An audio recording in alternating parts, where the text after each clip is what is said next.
Okay, so we're back with another session, right?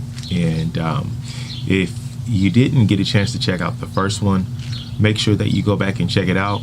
The first video that I did on last week, and which we actually talked about in a nutshell, spirituality equals discipline, which is like the first step in the weight loss journey. And the thought process is that if you have a level of spirituality, then that causes you to have a level of discipline, and you could take that same discipline and apply it to your weight loss journey. And so so if you did not get a chance to check that out, go to my channel and make sure that you check that out, and look at the video in its entirety, because it's a lot of good information in there, I think. Yeah, we also talked about a few things. We talked about a couple scriptures, about, man should not live by bread alone, and, God has not given us a spirit of fear, but of power and love and self-discipline. And then we talked about how, Daniel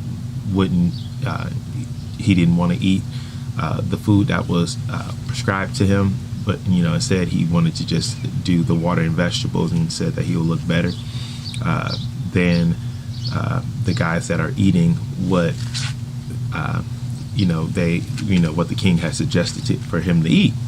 And so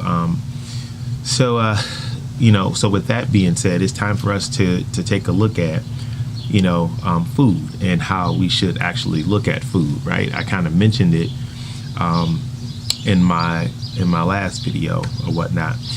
If you're new to the channel, make sure you go ahead and subscribe to my YouTube page. Lock in with me on my social media outlets. All of my social media outlets, which should be flashing on the screen at this point, and hit the notification bell, right? So you'll be notified to stay up to date with what we're doing. And but yeah, so it's time for us to start looking at food a little bit differently. And I kind of mentioned in my last video that food is a drug, and I believe that it is. Food is an actual drug, which is why it's hard to get rid of those habits in regards to food. It really is. But really, food, is the cause, can be the cause of your weight gain, and especially if you're not eating the right things, right? And in this video, I'm not going to get too technical. Like I said, I'm going at this pace for a reason. At this pace, it really shows you how bad you really want it, right? And it also is an opportunity for your mind to shift. And so now that you're shifting to the discipline thing, now it's time to add the food piece in there as well. And so with food, when you look at, I say it's a drug because, like, when somebody is trying to quit drugs and things like that, there's a level of edginess that happens, right? It's a process for a person to stop doing drugs. It has the ability to make you edgy, and things like that, which are or a person can be having withdrawals from food, it's the same withdrawals from drugs, and you can have those same withdrawals from food. Scientifically, your body releases the same chemical in your brain when when a person that actually is getting high or doing drugs. That same chemical get released in your brain as well when you're eating food. And so which is the dopamine, right? And it's an addictive feeling that people go out, that sets off in the brain when the person is taking pleasures in drugs. And so it's the same thing with food. And so, which, it's a lot of time, people say that they feel better when they eat food, or if they're depressed, they just, they eat. And, but that is the reason when they eat, they feel better is because of that dopamine feeling, right? That kicks off in their brain. And then it's like, okay, I want to experience that over and over and over again. So they're just constantly eating those things that are satisfying and setting that chemical off in your brain. And so, and when you are not able to do that, people feel depressed and people feel edgy, right? People say I'm hangry, right? I'm hangry, and that's that edginess, right? And so food is a drug, and so the idea is to look at food differently and not allow it to control you to the magnitude that it's allowed right now. And it's time for you to exercise the level of discipline that will take food from here to here and have your discipline at an all-time high, right? And so, and it's a process, right? It's a process, and when I was going through my research and things like that, I started, I was, once again, I ran into that scripture about, man should not live by bread alone, right? And that just really stuck out, it just really stuck with me. And that just kept playing in my head over and over again. Then I thought about, how Jesus fasted 40 days and 40 nights, right? And so, and it was a process. So for my church folk and for my spiritual people, these are things that we're supposed to be doing anyway. And a lot of times, it gets pushed to the back burner, or it doesn't become an actual practice. The thing is that, you need to start practicing some level of fasting, and going and getting your body to understand that that food is important, but is not as important as we make it. And so, so that's what I started doing. So I had that scripture in my head, and I'm like, man, okay. And then I followed Dr. Sebi a little bit, and I did some research on him and stuff like that. But one of the things that he kept saying is that, you need to stop eating so much, right? You need to stop eating so much. And he was like, you want to lose weight? Stop eating, right? And so, and he also talked about fasting too. And it's a whole, it takes time to get your mind in that mode, and also to to build up your knowledge in that area as well. But it can be done. It can be done, and if you really want it, and if you really want to see change, you can do it. And that's why I said, hold on to the thing that motivates you the most. And what motivates you the most? Like me, what motivates me the most is, it's my family, and also too, self gratification, right? And those are things that motivate me, the most. And it feels good when your family is noticing your accomplishments and things like that. So, but you got to be motivated. But that's what he said, though. He said, stop eating, right? And so what I started doing is I started putting my body to the test to see and paying attention, because sometimes I started eating out of habit.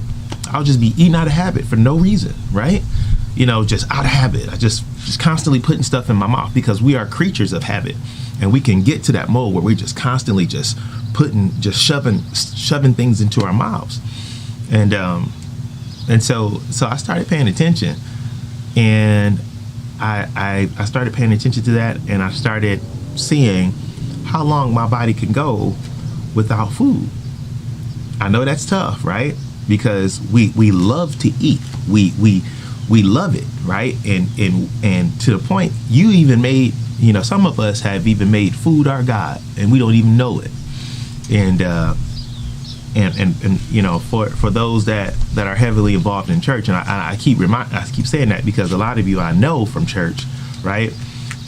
But it's a lot of, especially in the African American in African American church, I don't think they talk about this enough, but it's a lot of weight gain in the African American church.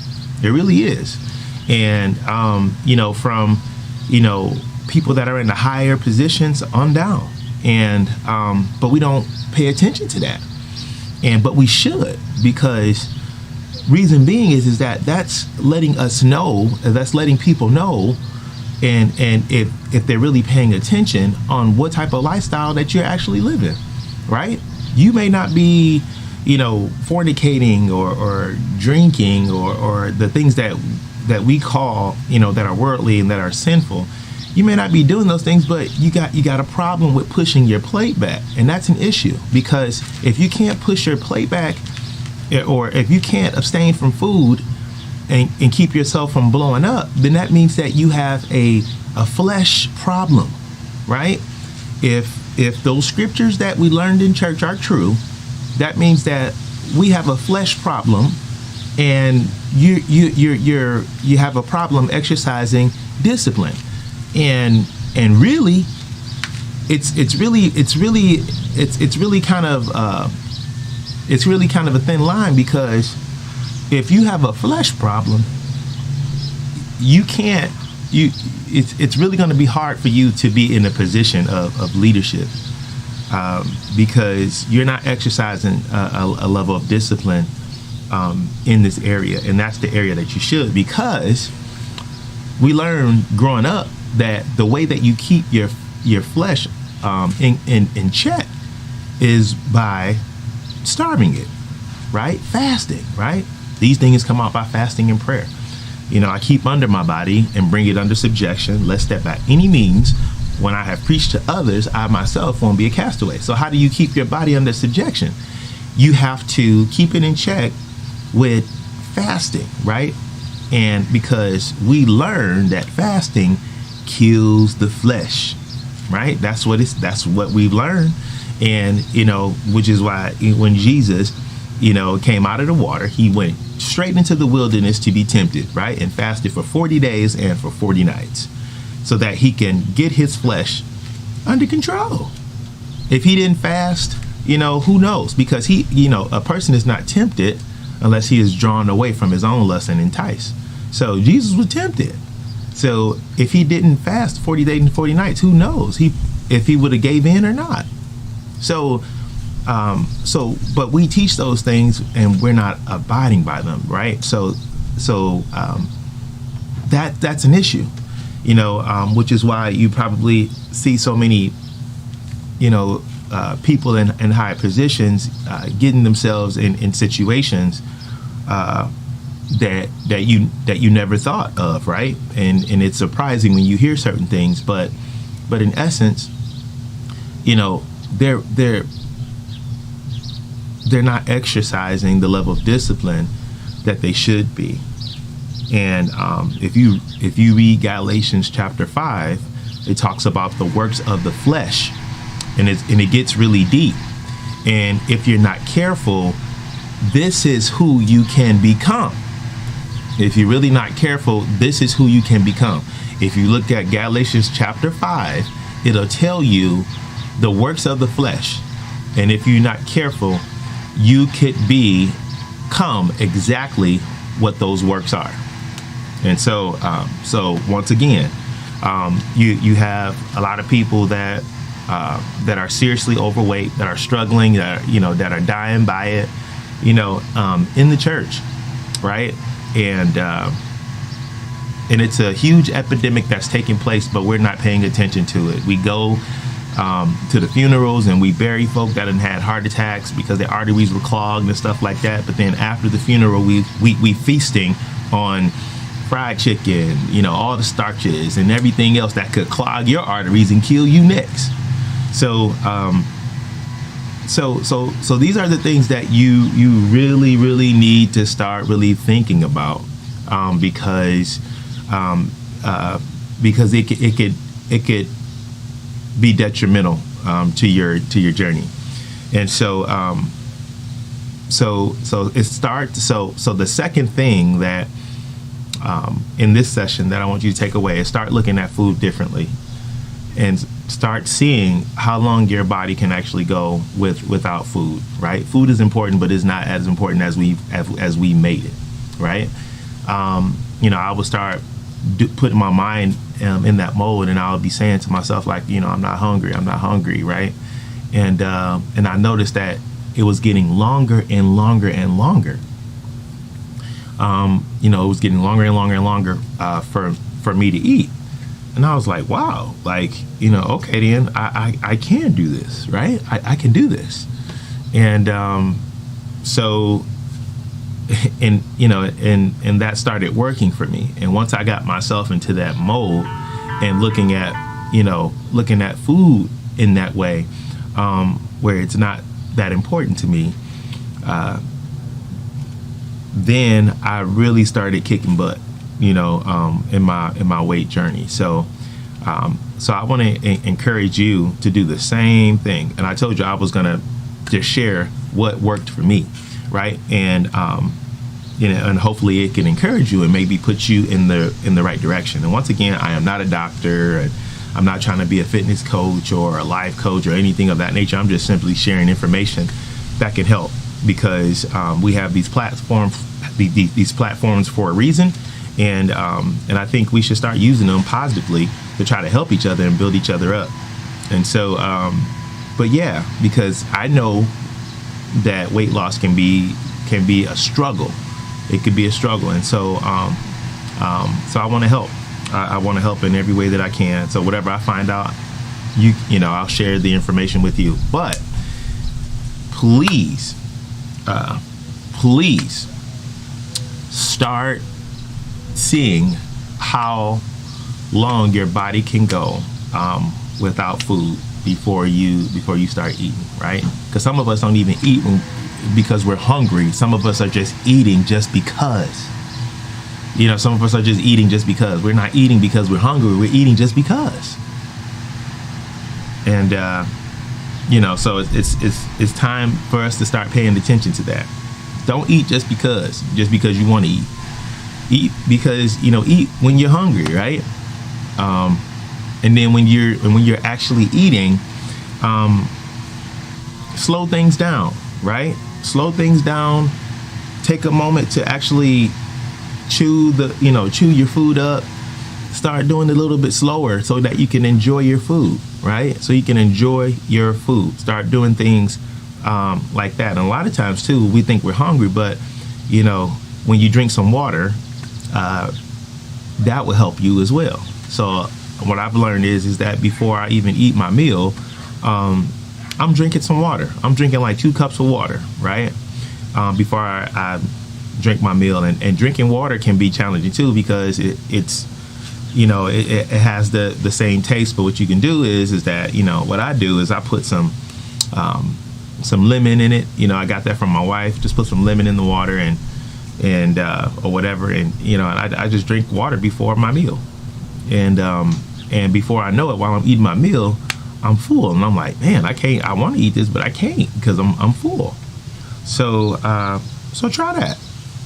So try that and see if it works. But start looking at food in a different way, guys. Food is a drug, and if you're not careful, you will be consumed by it, and it will be hard for you to get away. I was there. I was a fast food guy. I love fast food.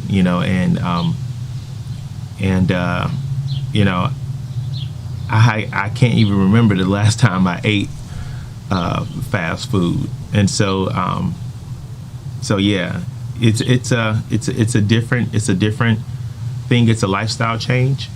And the beauty about it is that once you really get deep into this stuff, I'm not ever saying that you'll be able to enjoy or dabble into the bad stuff here and there, but you'll be able to.